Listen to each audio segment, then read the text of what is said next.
كتاب الله وخير الهدي هدي محمد صلى الله عليه وسلم وشر الأمور محدثاتها وكل محدثة بدعة وكل بدعة ضلالة وكل ضلالة في النار.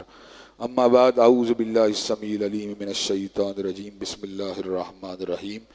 واتقوا اللہ لعلکم تفلحون. ہر قسم کی تعریفات اللہ مالک الملک کے لیے ہیں، جنہوں نے جنات اور انسان کو حقیقی معنوں میں اپنی پوجا، اپنی بندگی اور اپنی عبادت کے لیے بنایا ہے. جنات اور انسان کی تخلیق کا حقیقی اور بنیادی مقصد یہی تھا کہ وہ بارگاہ رب العالمین میں آیا کریں، اپنی جبین نیاز کو مالک کائنات کی بارگاہ میں آ کے جھکایا کریں، اپنے دستے سوال کو کبریا کی بارگاہ میں آ کے پھیلایا کریں، اپنی کمر کو حالت رکوع میں اس کی بارگاہ میں آ کے ہم کیا کریں، اسی کی تکبیر کی صداؤں کو بلند کیا کریں، اسی کی تحلیل کے آوازوں کو اجاگر کیا کریں، اسی کی تسبیح گیت گایا کریں. چنانچہ ارشاد ہوا وما خلقت الجن والانس الا لیعبدون، اور میں نے نہیں بنایا جنات اور انسان کو مگر اپنی پوجا، اپنی بندگی اور اپنی عبادت کے لیے. حمد و ثنا کے بعد عرب عرب بن گنت اور بے شمار درود و سلام ہوں اس ہستی اقدس و مقدس پر کہ جن کا نام نامی اور اسم گرامی محمد کریم صلی اللہ علیہ وآلہ آلہ وصحبہ وبارک وسلم ہے. اللہ رب العزت نے امام الہدیٰ علیہ الصلوۃ والتسلیم کو اہل کائنات کی ہدایت اور ان کی رہنمائی کے لیے مبعوث فرمایا، اور آپ کی ذات بابرکات کے ذریعے اہل کائنات کی ہدایت اور ان کی رہنمائی کا خوب بندوبست فرمایا. اللہ رب العزت نے امام الہدیٰ علیہ الصلوۃ والتسلیم کی سیرت طیبہ میں طرح طرح کی خصوصیات کو ودیت فرما دیا تھا، اور گوناہ گو قسم کی صفات کو آپ کی ذات اقدس و مقدس کا حصہ بنا دیا تھا. اور ان تمام باتوں سے بڑھ کر یہ کہ میرے آقا کی زندگی میں کوئی صبح ایسی نہیں آئی، کوئی شام اور کوئی رات ایسی نہیں آئی، دکھوں کی کوئی گھڑی اور خوشیوں کا لمحہ ایسا نہیں آیا جب مالک کائنات نے اپنی تائید کو، اپنی نصرت کو اور اپنی حمایت کاملہ کو آپ کے شامل حال نہ فرمایا ہو. اور ان تمام باتوں سے بڑھ کر یہ کہ رشک رب نے اپنی آخری کتاب حمید کو سید العرب والعجم امام المتقین والابرار حضرت اشرف الانبیاء والمرسلین حضرت خاتم النبیین جناب محمد کریم صلی اللہ علیہ وسلم کے قلب اطہر میں نازل فرما دیا تھا. رمضان المبارک کا ماہ مبارک اس اعتبار سے خصوصی شان والا ہے، اس اعتبار سے خصوصی مقام والا ہے کہ اللہ تبارک و تعالیٰ نے خود اس امر کا اعلان فرما دیا، شہر رمضان الذی انزل فیہ القرآن. رمضان کا مہینہ وہ مہینہ ہے جس میں مالک کائنات نے نزول قرآن مجید کا عظیم الشان جو تھا عمل اس کو مکمل فرما دیا. قرآن مجید نبی کریم صلی اللہ علیہ وسلم کے اوپر جملہ واحدہ کی حیثیت سے نازل نہیں ہوا، بلکہ 23 برس تک حضرت رسول اللہ صلی اللہ علیہ وسلم کے قلب اطہر پہ نازل ہوتا رہا. تو آخر کیا وجہ ہے کہ اللہ تبارک و تعالیٰ ارشاد فرماتے ہیں شہر رمضان الذی انزل فیہ القرآن، کہ ہم نے اس کو ماہ رمضان المبارک میں نازل فرما دیا. تو حضرات گرامی قدر اس اشکال کا یا اس سوال کا بنیادی جواب یہ ہے کہ قرآن مجید مکہ میں بھی اترتا رہا، حضرت رسول اللہ صلی اللہ علیہ وسلم کے پاس طائف میں بھی اترتا رہا، مدینہ طیبہ کے اندر بھی اترتا رہا، بدر کے اندر بھی اترتا رہا، میدان احد کے اندر بھی اترتا رہا، احزاب و خندق کے اندر بھی اترتا رہا، فتح مکہ کے دن بھی اترتا رہا. حضرات گرامی قدر آخر کر وہ کیا بات ہے کہ اللہ تبارک و تعالیٰ فرماتے ہیں میں نے قرآن مجید کو رمضان المبارک کے ماہ مبارک میں نازل فرما دیا. تو حضرات گرامی قدر اس اشکال کا بنیادی جواب یا اس سوال کا بنیادی جواب یہ ہے کہ اللہ تبارک و تعالیٰ فرماتے ہیں بل ہوا قرآن مجید فی لوح محفوظ، کہ قرآن مجید لوح محفوظ کے اندر تو حقیقت میں عدل سے موجود تھا، لیکن اللہ تبارک و تعالیٰ نے اس کو لوح محفوظ سے آسمان دنیا کے اوپر قدر والی رات جو کہ رمضان المبارک کے آخری دھاکے کی ایک تاک رات تھی، اس کے اندر اللہ تبارک و تعالیٰ نے آسمان دنیا کے اوپر اس کو نازل فرما دیا. حضرات گرامی قدر، اور یہ بات میں کئی مرتبہ کہا کرتا ہوں اور آج پھر کہہ دینا چاہتا ہوں کہ نزول قرآن مجید کا واقعہ تاریخ انسانیت کا سب سے بلند اور سب سے بڑا واقعہ ہے. دنیا کا کوئی واقعہ نزول قرآن مجید کے واقعے کا مقابلہ نہیں کر سکتا، اس لیے کہ یہ واحد ایسا واقعہ ہے جس کے نتیجے کے اندر حقیقی معنوں میں ایک ایسا انقلاب پیدا ہوا جسے انقلاب کہا جا سکتا ہے، جسے تبدیلی کہا جا سکتا ہے. ایک تبدیلی ہے جو خان صاحب لے کے آنا چاہتے ہیں، ایک انقلاب ہے جو شہباز شریف صاحب لے کے آنا چاہتے ہیں، لیکن وہ انقلاب ایسا ہے جس کے اندر انسانوں کی حالت جو کی تو رہتی ہے، فقط ذہنی کیفیت بدل جاتی ہے، فقط سنہرے خواب یا سنہرے سپنے ان کو آنا شروع ہو جاتے ہیں. انسان اس بات کا گمان کرتا ہے، اس بات کا خیال کرتا ہے شاہد خان صاحب کے آ جانے سے ہمارے ملک کے اندر آزادی ہی آزادی ہو جائے گی. حضرات گرامی قدر یہ کس طرح کی آزادی کی بات ہے کہ میں فلمیں تو انڈین دیکھنا چاہتا ہوں، کرسمس کا کیک تو کاٹنا چاہتا ہوں، نیو ایئر نائٹ تو منانا چاہتا ہوں، اٹلی کی پروڈکٹس کو استعمال کرنا چاہتا ہوں، امریکی مصنوعات کو استعمال تو کرنا چاہتا ہوں، لیکن جب مجھ سے پوچھا جائے کیا ہم غلام ہیں تو میں جواب میں یہ بات کہنا چاہتا ہوں ایبسلیوٹلی ناٹ، میں غلام نہیں ہوں۔ حضرات گرامی قدر یہ کس طرح کی بات ہے؟ یہ اس طرح کی بات ہے کہ کسی جانور کے گلے کے اندر، میں کتے کی مثال اس لیے نہیں دیتا کہ بات ذرا سخت ہو جاتی ہے، کسی جانور کے گلے کے اندر پٹے کو ڈال دیا جائے، حضرات گرامی قدر پٹا ڈالنے کے ساتھ ساتھ اس کو جناب والا ہر اعتبار سے اس کو اپنا غلام بنا دیا جائے، ہر اعتبار سے اس کو جو ہے اپنے حکموں کے تابع کر دیا جائے، ہر اعتبار سے اس کو ٹیم کر لیا جائے، ہر اعتبار سے اس کو اپنی انسٹرکشنز کو فالو کرنے والا بنا دیا جائے، اور اس کے بعد کتے کو تھوڑی دیر کے لیے، جانور کو تھوڑی دیر کے لیے پھرنے ٹرنے کی آزادی دے دی جائے، اور چلنے پھرنے کی آزادی کے دوران جانور کے ذہن کے اندر اس بات کو انجیکٹ کر دیا جائے کیا ہم غلام ہیں، تو جانور جواب میں یہ بات کہے ایبسلیوٹلی ناٹ، میں غلام نہیں ہوں۔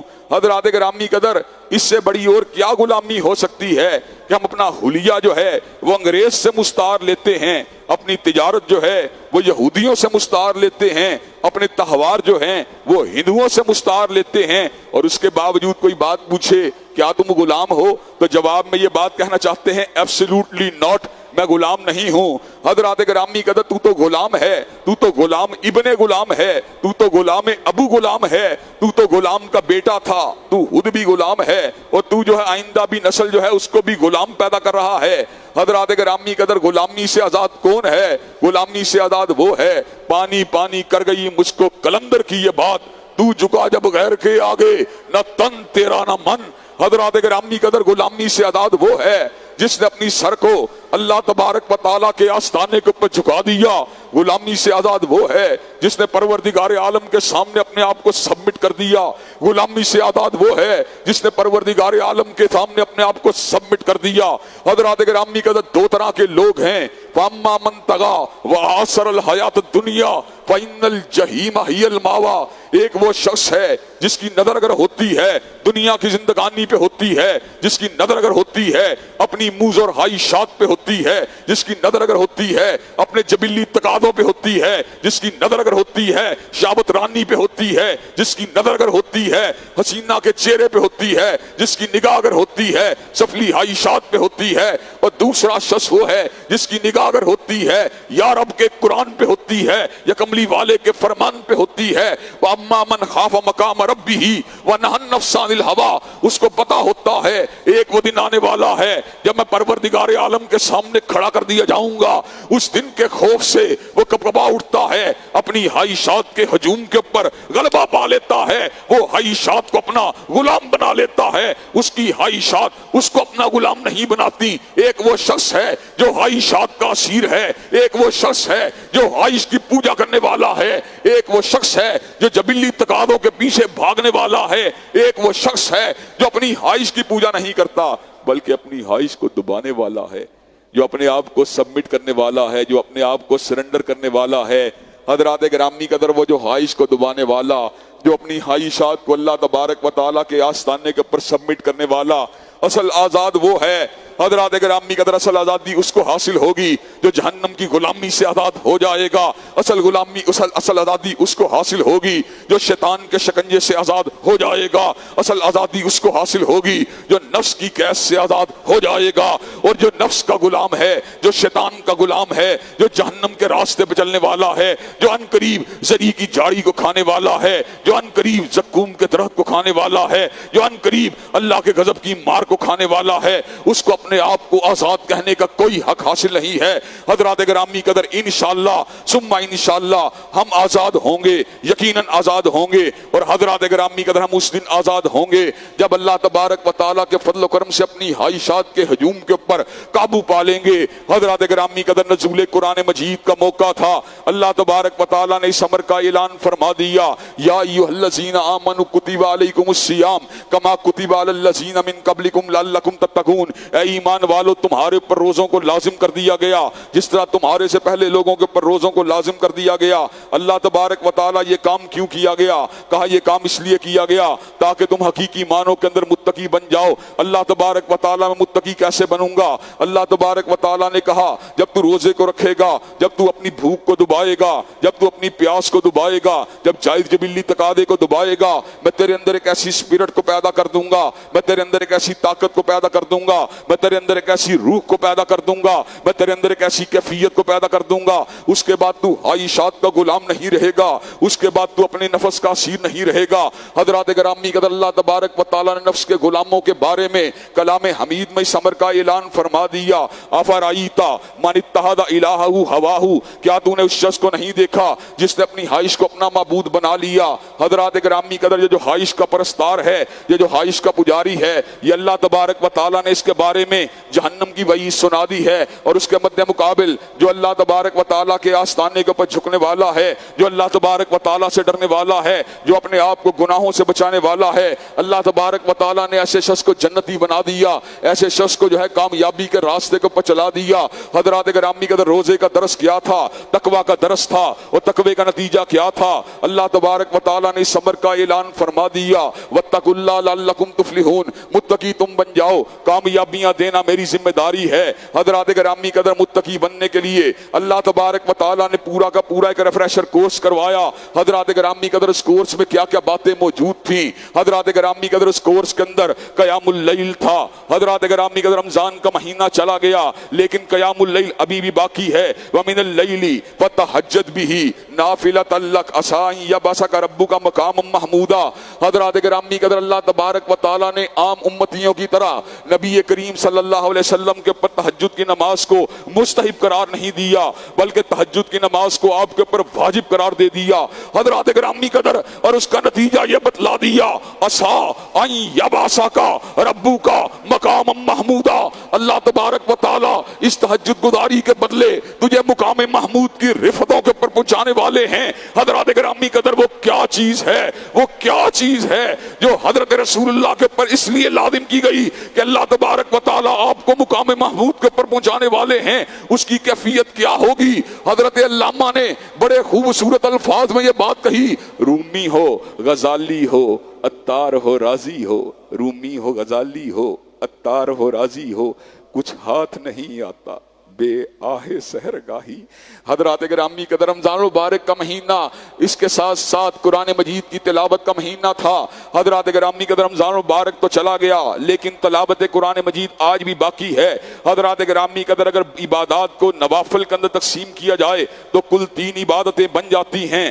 بڑی موٹی عبادتوں کی بات کر رہا ہوں، کل 3 موٹی عبادتیں بن جاتی ہیں۔ حضرات گرامی قدر، ایک ذکر الہی ہے، ایک دعا ہے، ایک قرآن مجید کی تلاوت ہے۔ حضرات گرامی قدر، جب انسان کو کسی کے ساتھ بڑی محبت ہوتی ہے، بہت ہی زیادہ محبت ہوتی ہے، تو بعد بے بعد اس کا ذکر کرتا ہے۔ اپنے آباء و اجداد کا ذکر کرنے والے تو بہت سے لوگ ہیں، اپنے بیٹوں کا ذکر کرنے والے تو بہت سے لوگ ہیں، لیکن مومن کی شان کیا ہے؟ فاذکروا اللہ کا ذکرکم آباءکم او اشد ذکرا۔ مومن و مسلمان وہ ہوتا ہے جو اللہ تبارک و تعالیٰ کو اپنے باپ دادا سے بھی بڑھ کے یاد کرتا ہے۔ حضرات گرامی قدر، ذکر جو ہے یہ کمال محبت کا نام ہے۔ حضرات گرامی قدر، جب انسان محتاجی کے شکار ہو جاتا ہے، جب انسان جو ہے کسی پریشانی کا شکار ہو جاتا ہے، تو حضرات گرامی قدر اپنی مصیبت کو دور کرنے کے لیے لوگوں کے سامنے ہاتھوں کو پھیلا دیتا ہے۔ حضرات گرامی قدر، دعا کیا ہے؟ دعا کمال بندگی کا نام ہے۔ چنانچہ حضرات گرامی قدر، عبادات کو موٹی تقسیم میں کیا جائے تو ایک کمال بندگی ہے اور ایک کمال محبت ہے، اور حضرات گرامی قدر تیسری بات کی جائے تو کچھ یوں بنتی ہے، ایک استغاثہ ہے جو انسان کے لبوں سے نکلتا ہے، ایک مناجات ہے جو انسان کے لبوں سے نکلتی ہے، ایک ذکر ہے جو انسان کے لبوں سے نکلتا ہے۔ حضرات گرامی قدر، یہ باتیں مخلوق کی باتیں ہیں۔ جب مخلوق کا دل چاہتا ہے اللہ کے ساتھ کلام کیا جائے، پھر لبوں کے اوپر ذکر جاری ہو جاتا ہے، پھر لبوں کے اوپر دعائی الفاظ جاری ہو جاتے ہیں۔ لیکن جب اس بات کا دل چاہے کہ اللہ تبارک و تعالیٰ اس سے کلام کرے تو حضرات گرامی قدر پھر تلاوت قرآن مجید کا عمل شروع ہوتا ہے، اور تلاوت قرآن مجید بیک وقت دعا بھی ہے اور ذکر بھی ہے۔ حضرات گرامی قدر، ذکر اتنا اعلیٰ ہے کہ کوئی ذکر اس کی عظمت کا مقابلہ نہیں کر سکتا، اور دعا اتنی اعلیٰ ہے کہ حضرت رسول اللہ نے اعلان فرما دیا کہ جو بندہ قرآن مجید کی تلاوت کی وجہ سے اتنا منہمک ہو جاتا ہے کہ اس کو دعا مانگنے کا موقع نہیں ملتا تو اللہ تبارک و تعالیٰ اس کو وہ کچھ عطا فرما دیتے ہیں جو مانگنے والوں کو بھی نہیں دیتے۔ حضرات گرامی کا رمضان کا مہینہ انفاق فی سبیل اللہ کا مہینہ تھا، رمضان مبارک چلا گیا لیکن انفاق فی سبیل اللہ کے مواقع تو آج بھی باقی ہیں۔ حضرات گرامی قدر انفاق فی سبیل اللہ کا موقع تو آج بھی باقی ہے۔ الذین ينفقون اموالهم باللیل والنہار سرا وعلانیۃ فلہم اجرہم عند ربہم ولا خوف علیہم ولا هم يحزنون، جو اللہ تبارک و تعالیٰ کی بارگاہ میں صبح و شام اپنے مالوں کو خرچ کرے گا، اللہ تبارک و تعالیٰ اس کے ڈپریشن کو بھی دور فرما دیں گے، اس کی انگزائٹی کو بھی دور فرما دیں گے۔ ڈپریشن کیا ہے؟ یہ غم کا نام ہے۔ انگزائٹی کیا ہے؟ یہ خوف کا نام ہے۔ حضرات گرامی قدر رب قدیر کی قسم ہے، میں نے زندگی کے اندر مختلف ادوار کے اندر مختلف طرح کے نفسیاتی عارضوں کا سامنا کیا، جن کی وجوہات روحانی اسباب تھے، جن کی وجوہات شیطانی اثرات تھے، لیکن رب قدیر کی قسم ہے میں نے ڈایادیپام کی گولی کے اندر وہ اثر نہیں دیکھا، میں نے مسکن ادویات کے اندر وہ اثر نہیں دیکھا جو میں نے اللہ تبارک و تعالیٰ کے کلام اللہ کی تلاوت کے اندر دیکھا، جو میں نے صدقہ و خیرات کے اندر دیکھا۔ حضرات گرامی قدر اگر آج بھی آپ اپنے ڈپریشن کو دور کرنا چاہتے ہیں، اپنی انگزائٹی کو دور کرنا چاہتے ہیں، کلام اللہ کی تلاوت کیجئے، اللہ تبارک و تعالیٰ کے راستے میں خرچ کیجئے، اللہ تبارک و تعالیٰ آپ کے ڈپریشن بھی دور کر دیں گے، آپ کی انگزائٹی کو بھی ختم فرما دیں گے۔ حضرات گرامی قدر رمضان مبارک کا مہینہ فرض روزوں کا مہینہ تھا۔ روزے فرض تو چلے گئے لیکن نفلی روزوں کے امکانات تو آج بھی باقی ہیں۔ 6 شوال کے روزے رکھنے والا جب رمضان کے روزوں کے ساتھ ان روزوں کو ملاتا ہے تو اللہ تبارک و تعالیٰ اس کو اتنا ثواب عطا فرماتے ہیں گویا اس نے پورے سال کے روزے رکھے ہوں۔ حضرات گرامی قدر حضرت رسول اللہ صلی اللہ علیہ وسلم ہر ہفتے کے اندر 2 روزوں کو رکھا کرتے تھے، پیر کا روزہ بھی رکھتے تھے، جمعرات کا روزہ بھی رکھتے تھے۔ پیر کے روزے کے بارے میں آپ نے اس امر کا اعلان فرما دیا، میں پیر کے دن پیدا ہوا چنانچہ میں پیر کا روزہ رکھتا ہوں۔ حضرات گرامی قدر ہمارے بعض دوست جو ہیں وہ سالانہ برتھ ڈے عید میلاد النبی کے نام سے مناتے ہیں، جبکہ نبی کریم صلی اللہ علیہ وسلم نے اپنی ولادت باسعادت کی خوشی کے اظہار کے لیے، شکرانے کے اظہار کے لیے ہر ہفتے کے دن پیر کے روزے کو رکھ کے اس بات کو ثابت کر دیا کہ شکرانے کے انداز 2 ہوتے ہیں، عید بھی ہوتی ہے، روزہ بھی ہوتا ہے۔ جب ہم عید الفطر کرتے ہیں ہم عید منا کے شکر کرتے ہیں، جب ہم عید الاضحیٰ کرتے ہیں ہم عید منا کے شکر کرتے ہیں، جب رمضان کا مہینہ آتا ہے ہم روزے رکھ کے شکر کرتے ہیں، جب یوم عرفہ آتا ہے ہم روزے رکھ کے شکر کرتے ہیں، جب یوم عاشور آتا ہے ہم روزے رکھ کے شکر کرتے ہیں۔ حضور علیہ السلام کی ولادت باسعادت کے شکریہ کا انداز عید کا انداز نہیں بلکہ ہفتہ وار روزے کا انداز ہے۔ حضرات گرامی قدر چنانچہ ہمیں وہ کام کرنا چاہیے۔ حضرات گرامی قدر جو عرفہ کا روزہ رکھے گا جو آنے والا ہے، حضرات گرامی قدر اللہ تبارک و تعالیٰ اس کے گزشتہ 1 برس کے گناہوں کو بھی معاف فرما دیں گے اور آئندہ 1 سال کے گناہوں کو بھی معاف فرما دیں گے۔ حضرات گرامی قدر جو یوم عاشور کا روزہ رکھے گا اللہ تبارک و تعالیٰ اس کے گزشتہ 1 برس کے گناہوں کو معاف کر دیں گے۔ حضرات گرامی قدر رمضان مبارک کا مہینہ اعتکاف کا پیغام لے کے آیا، تدبر کا پیغام لے کے آیا، غور و فکر کا پیغام لے کے آیا۔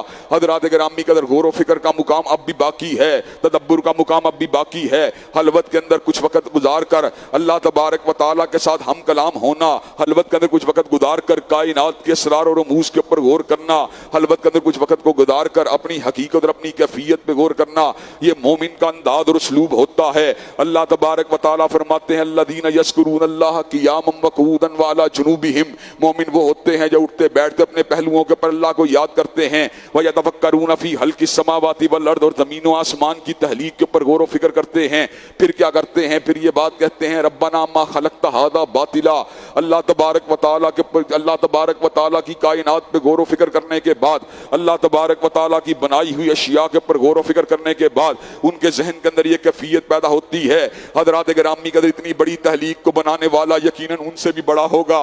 حضرات گرامی قدر اللہ تبارک و تعالیٰ کتنا بڑا ہے، اللہ تبارک و تعالیٰ کتنا بڑا ہے، وسیع کرسیہ السماوات والارض، اس کی کرسی نے پوری کائنات کو اپنے اندر لپیٹا ہوا ہے، وسیع کرسیہ السماوات والارض، پورے 7 آسمان 7 زمینیں جو ہیں اس کی کرسی کے اندر مکفل ہیں، اس کی کرسی کے اندر مقید ہیں۔ حضرات گرامی کا جب قیامت کا دن آئے گا اللہ تبارک و تعالیٰ 7 آسمانوں کو اپنے دانے ہاتھ میں لپیٹ لے گا۔ جب قیامت کا دن آئے گا اللہ تبارک و تعالیٰ زمین کو اپنی مٹھی کے اندر بند فرما لے گا۔ اللہ کتنا بڑا ہے، اللہ تبارک و تعالیٰ کی کرسی اتنی بڑی ہے کہ آیت الکرسی کو کرسی کے ذکر کی وجہ سے اور اس کے اندر اللہ کی توحید اور معرفت کے ذکر کی وجہ سے، اس کے حی و قیوم ہونے کے ذکر کی وجہ وجہ سے قرآن مجید کی سب سے افضل آیت ہونے کا اعزاز حاصل ہوا حضرات گرامی قدر. لیکن کرسی کے مقابلے میں عرش کتنا بڑا ہے, عرش اتنا بڑا ہے, عرش اتنا بڑا ہے کہ لکودک صحرا کے اندر اگر انگوٹھی کے چھلے کو پھینک دیا جائے, جس طرح لکودک صحرا کے اندر انگوٹھی کے چھلے کا تعین نہیں کیا جا سکتا, اسی طرح عرش الہی کے مقابلے میں کرسی کی حیثیت یہ ہے, عرش جو ہے صحرا کی مانند ہے اور کرسی جو ہے چھلے کی مانند ہے. حضرات گرامی قدر عرش الہی کو اٹھانے والے فرشتے کتنے بڑے ہیں. ایک آسمان سے زمین کا فاصلہ 500 سال کی مسافت کا بیان کیا گیا اور دوسرے آسمان کا فاصلہ بھی 500 سال کی مسافت کا بیان کیا گیا. 7 آسمانوں کے اوپر ایک 500 سال کے سمندر کا ذکر کیا گیا. اس سمندر کے اوپر ان فرشتوں کا ذکر کیا گیا جو حاملین عرش ہیں. حضرات گرامی قدر حاملین عرش فرشتوں کے حجم کا عالم کیا ہے, اس کی کیفیت کا عالم کیا ہے کہ زمین سے لے کے آسمان تک کا فاصلہ 500 سال ہے, لیکن حضرات گرامی قدر عرش الہی کو اٹھانے والے فرشتے کے کان سے لے کے کندھے کا فاصلہ 700 سال ہے. حضرات گرامی قدر غور کیجیے, اللہ تبارک و تعالیٰ نے بیت اللہ کے اوپر بیت المعمور کو بنا دیا. بیت اللہ کے اندر قصد کرنے والے ہزاروں لوگ آتے بھی رہتے ہیں, جاتے بھی رہتے ہیں, دوبارہ بھی آتے ہیں, دوبارہ بھی جاتے ہیں. اللہ نے درجنوں بار جانے کا موقع دیا, لیکن طبیعت آج بھی بیت اللہ کی زیارت کے لیے بے قرار ہے. طبیعت آج بھی حرم پاک کی زیارت کے لیے بے قرار ہے اور ایک ہی دعا نکلتی ہے, اللہ تبارک و تعالیٰ حرم کی زیارت کو پھر نصیب کر دے, اللہ حرم کی زیارت کو پھر نصیب کر دے. لیکن حضرات گرامی قدر اللہ تبارک و تعالیٰ نے بیت اللہ کے عین اوپر بیت المعمور کو بنا دیا اور بیت المعمور کو فرشتوں کا کعبہ بنا دیا. فرشتوں کو اس کعبے کے اندر 70,000 فرشتے بیک وقت داخل ہوتے ہیں. 70,000 فرشتے جب بیک وقت داخل ہوتے ہیں تو حضرات گرامی کا طواف کرنے کے بعد باہر نکل جاتے ہیں. وما یعلم جنود ربک الا ھو, اللہ تبارک و تعالیٰ فرماتے ہیں میرے لشکروں کی تعداد کو میرے سوا کوئی بھی نہیں جانتا. جو 70,000 فرشتے بیت المعمور میں داخل ہوتے ہیں ان کی دوبارہ کبھی باری نہیں آتی. حضرات گرامی کا ذرا غور کیجیے, اللہ تبارک و تعالیٰ کتنے بڑے ہیں, اللہ تبارک و تعالیٰ کتنے بلند و بالا ہیں. حضرات گرامی قدر کائنات کے اسرار و ربوز کے اوپر غور کرنا یہ مومن کی شان ہے. کائنات کے اوپر تدبر و تفکر کرنا یہ مومن و مسلمان کی شان ہے. مومن و مسلمان کائنات کے اوپر تدبر و غور و فکر کرنے کے بعد اپنی حقیقت اور حیثیت کو پہچان جاتا ہے. میں فانی ہوں, میرا رب باقی ہے. میں چھوٹا, میں آخر ہوں, میرا رب اکبر ہے. میں معمولی سا انسان ہوں, میرا رب بہت بڑا ہے. میں اس کی رعایا ہوں, میرا بادشاہ ہے, وہ میرا مالک ہے, میں اس کا غلام ہوں. وہ میری پیشانی کو پکڑنے والا ہے, میں اس کا نوکر ہوں. وہ مجھے بنانے والا ہے, میں مخلوق ہوں, میرا خالق ہے. حضرات گرامی قدر یہ ساری کی ساری کیفیات جو ہوتی ہیں انسان کے اندر اللہ تبارک و تعالیٰ کی کبریائی کا احساس پیدا کرتی ہیں. علم کے مختلف مدارج ہیں, علم چڑھتا جاتا ہے, اللہ کی حیثیت بڑھتی جاتی ہے. حضرات گرامی قدر ایک بندہ وہ ہے جس کو فقط اللہ کے نام کا پتہ ہے, وہ بڑا اکڑ کے ساتھ چلتا ہے, بڑا اکڑ کے ساتھ باتیں کرتا ہے, بڑا لگا کے ساتھ بڑی جو ہے فخر اور غرور کے ساتھ باتیں کرتا ہے. اس سے اوپر کچھ بندے کا مقام ہوتا ہے, وہ مسجد کے اندر آتا ہے, سر کو جھکاتا ہے, اس سے اوپر اس بندے کا مقام ہوتا ہے جو تہجد گزار ہے, جو شب زندہ دار ہے, جو اشراق کی نماز کو ادا کرتا ہے. اس سے اوپر اس بندے کا مقام ہوتا ہے جو اللہ کے انوار و تجلیات کے اوپر غور کرتا ہے, جو اس کی صفات کے اوپر غور کرتا ہے, جو اس کے اسماء حسنہ پہ غور کرتا ہے. اس سے اوپر اس بندے کا مقام ہوتا ہے جو اپنے مقصد تحلیق کو بھانپ جاتا ہے, جو فنا ہو جاتا ہے اللہ کی بندگی کے لیے, جس کے اوپر اللہ تبارک و تعالیٰ کا پوری طرح رنگ چڑھ جاتا ہے, جس کی خواہشات بھی اللہ تبارک و تعالیٰ کے حکم کے تابع ہو جاتی ہیں, جس کی ایک ہی تمنا ہوتی ہے میرا رب مجھ سے راضی ہو جائے. وہ ہر وقت اس کی رضا کے لیے کوشش کرتا ہے. حضرات گرامی قدر اس کو وہ مقام ملتا ہے, اس کو وہ شان ملتی ہے. اللہ تبارک و تعالیٰ فرماتے ہیں میں اس کا ہاتھ بن جاتا ہوں جس سے وہ پکڑتا ہے, میں اس کی آنکھیں بن جاتا ہوں جس سے وہ دیکھتا ہے, میں اس کا دماغ بن جاتا ہوں جس سے وہ سوچتا ہے. اللہ تبارک و تعالیٰ کے حبیب نے اعلان فرما دیا اتقوا فراست المؤمن فإنه ينظر بنور اللہ, مومن کی فراست سے ڈر جاؤ, اللہ کے نور سے دیکھتا ہے. حضرات گرامی قدر یہ اللہ کے نور سے دیکھنے والا مقام جو ہے انتہائی مقام ہے. حضرات گرامی قدر ایسے عالم کے اندر انسان کے اوپر حیثیت کی وہ کیفیت طاری ہو جاتی ہے کہ انما یخشی اللہ من عبادہ العلماء. پھر اللہ تبارک و تعالیٰ کی ہیبت و حیثیت جو ہوتی ہے اس کے جنود کے اوپر طاری ہو جاتی ہے, اس کے رونگٹوں پہ طاری ہو جاتی ہے, اس کے ہاتھ اللہ کے خوف سے کب کبا اٹھتے ہیں, اس کا دل اللہ کے خوف سے کب کباتا ہے, اس کا دماغ اللہ کے خوف سے ڈرتا ہے. حضرات گرامی قدر وہ سوچتا ہے میرے پلے کیا ہے, میری حقیقت کیا ہے, میرا رب اتنا بڑا ہے. وہ جب نماز پڑھتا ہے, نماز پڑھنے کے بعد اس کی زبان سے الفاظ نکلتے ہیں اللہ اکبر, اللہ میری نماز چھوٹی تھی تو بہت بڑا تھا, استغفر اللہ استغفر اللہ استغفر اللہ. اللہ حقیقت یہ ہے میری نماز کچھ بھی نہ تھی, مجھے معاف کر دے, مجھے معاف کر دے, مجھے معاف کر دے. حضرات گرامی قدر پھر اس کو مقام ملتا ہے کانوا قلیلا من اللیل ما یہجعون, وہ راتوں کو گڑگڑاتے ہوئے راتوں کو گزارتا ہے اس کو اپنے پہلوؤں کے پر آرام نہیں آتا، اس کو اللہ کی یاد آتی ہے، وہ اٹھ کھڑا ہوتا ہے، اس کو پرسوں سے یوم حساب کا احساس ہوتا ہے، وہ بستر کو چھوڑ کے اٹھ کھڑا ہوتا ہے۔ اور حضرات گرامی قدر، وہ جس کی راتیں چیٹنگ میں نہیں گزری، وہ راتیں جس کی پورنو سائٹ دیکھتے ہوئے نہیں گزری، وہ راتیں جس کی غیر محرم سے کلام کرتے ہوئے نہیں گزری، وہ راتیں جس کی سسکتے ہوئے گزری ہیں، وہ راتیں جس کی روتے ہوئے گزری ہیں، اس کا عالم کیا ہے؟ جب سحری ہوتی ہے وبالاسحار هم یستغفرون، وہ سحری کے وقت رو رہا ہوتا ہے، اللہ میں کچھ بھی نہیں کر سکا، مجھے معاف کر دے، اللہ میں تو کچھ بھی نہیں کر سکا، مجھے معاف کر دے۔ حضرات گرامی قدر، بندگی اور معرفت کے اس مقام کو حاصل کرنے کے لیے رات کا کچھ وقت گزارنا بڑا ہی ضروری ہے۔ رمضان چلا گیا لیکن راتوں کے یہ وقت آج بھی باقی ہیں، چنانچہ رمضان کے کھوئے ہوئے دروس کو پورا کا پورا سال جاری و ساری رکھنا، یہی حقیقی کامیابی ہے۔ اللہ تبارک و تعالی ہمیں حقیقی معنوں میں کامیاب اور کامران فرما دے۔ وآخر دعوانا الحمدللہ رب العالمین۔ الحمدللہ نحمدہ ونستعینہ ونستغفرہ ونؤمن بہ ونتوکل علیہ ونعوذ باللہ من شرور انفسنا ومن سیئات اعمالنا، من یہدہ اللہ فلا مضل لہ ومن یضلل فلا ہادی لہ، واشہد ان لا الہ الا اللہ واشہد ان محمدا عبدہ ورسولہ، اما بعد فإن خیر الحدیث کتاب اللہ وخیر الہدی ہدی محمد صلی اللہ علیہ وسلم، وشر الامور محدثاتها وکل محدثۃ بدعہ وکل بدعۃ ضلالہ وکل ضلالۃ فی النار۔ حضرات گرامی قدر، موضوع جو تھا رمضان المبارک کے دروس کو اپنی زندگیوں کے اندر دوبارہ جاری و ساری کرنا، کچھ تشنگی ابھی باقی ہے، انشاءاللہ تھوڑی بہت گفتگو اگلے جمعے میں کر کے پھر کسی اور موضوع کو سٹارٹ کیا جائے گا۔ حضرات گرامی قدر، دستاب کی توجہ دو امور کی طرف جو ہے وہ متوجہ آپ کو کروانا چاہتا ہوں۔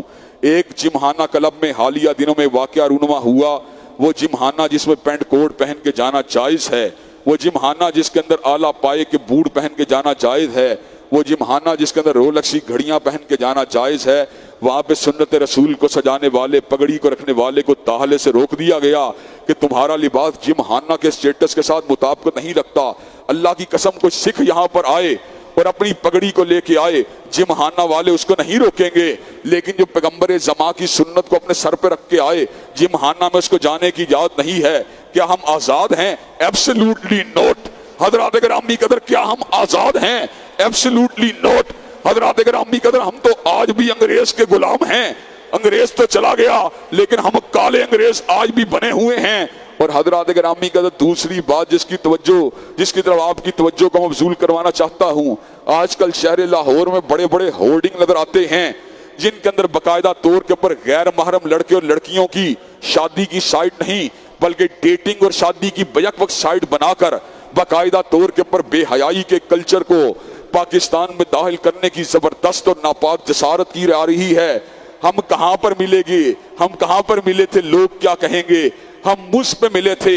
اور شرمناک ہے یہ سارا کا سارا ایڈورٹائزنگ کلچر، جگہ جگہ بڑے بڑے ہورڈنگ لگا کر امت کی بہو بیٹیوں کو کیا پیغام دیا جا رہا ہے، امت کے بیٹوں کو کس جگہ پہ پہنچایا جا رہا ہے۔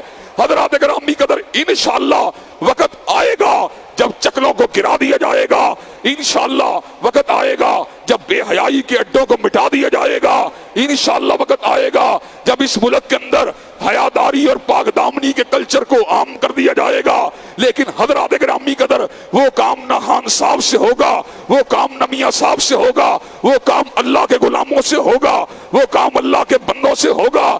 انشاءاللہ کیا آپ اس کام کے لیے طبعی طور پہ تیار ہیں؟ انشاءاللہ وقت آئے گا جب اللہ تبارک و تعالیٰ کے فضل و کرم سے توحید کی جنکار کے ساتھ، لا الہ الا اللہ کی پکار کے ساتھ، اللہ اکبر کی تلوار کے ساتھ، استغفر اللہ کی انابت کے ساتھ، الحمدللہ کے نعرہ رستہ خیز کے ساتھ، اور سبحان اللہ کی تسبیحات کے ساتھ، سجدہ اور رکوع کے ساتھ اللہ تبارک و تعالیٰ کے بندے پاکستان کے زمام اقتدار کو سنبھالیں گے۔ اور جب سنبھالیں گے پاکستان کے تمام مسائل حل ہو جائیں گے، اور پھر وہ بات کہی جائے گی، شب گریزاں ہوگی آخر جلوائے خورشید سے، اور یہ چمن معمور ہوگا نغمہ توحید سے۔ ان اللہ یامر بالعدل والاحسان وایتاء ذی القربى وینہی عن الفحشاء والمنکر والبغی۔ سبحان ربک رب العزۃ عما یصفون وسلام